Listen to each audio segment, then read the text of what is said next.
Таба қаласы солтүстікте жолдың соңында орналасқан.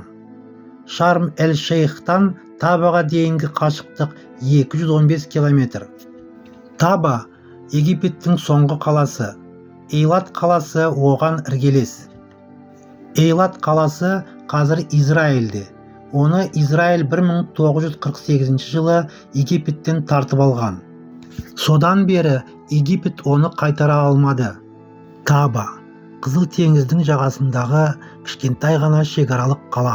Бұрын мұнда туристердің дауысы, қонақ үйлердің жарығы, жағажайдағы әсем кештер тоқтамайтын. Бірақ бүгінгі көрініс мүлде бөлек.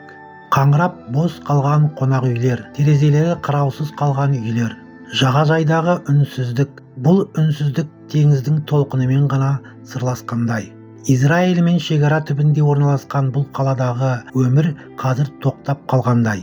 Соғыстың көлеңкесі Табаға да жеткенде әсер береді. Кезінде мыңдаған қонақ күткен отельдер енді бос қабырға мен тасталған жиһаз ғана. Бір кездері шуаққа толы теңіз бен демалыс мекені болған Табаның бүгінгі бейнесі соғыстың салқынын алыстан сездірген үнсіз айғақ. Қызыл теңіз жағасында жатқан Таба қаласы бұрын туристер легіне толы болатын. Қонақ үйлердің шамы сөнбей, жағажайда күлкі мен әуен үзілмейтін.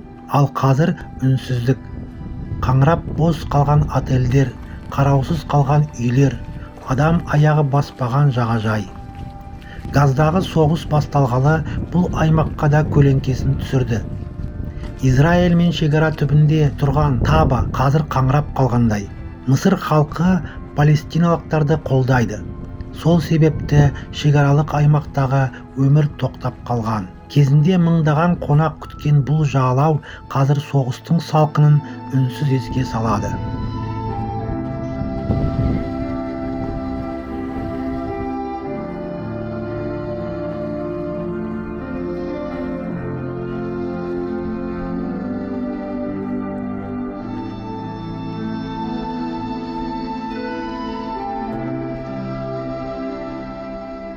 Мына Қызыл теңіздің ең түйіскен нүктесі екен. Осы Қызыл теңіз 4 мемлекетпен шекаралас екен. Мына айналасындағы Синай таулары қоршаған екен. Бұрынғы мына жағажайлар босап қалған екен.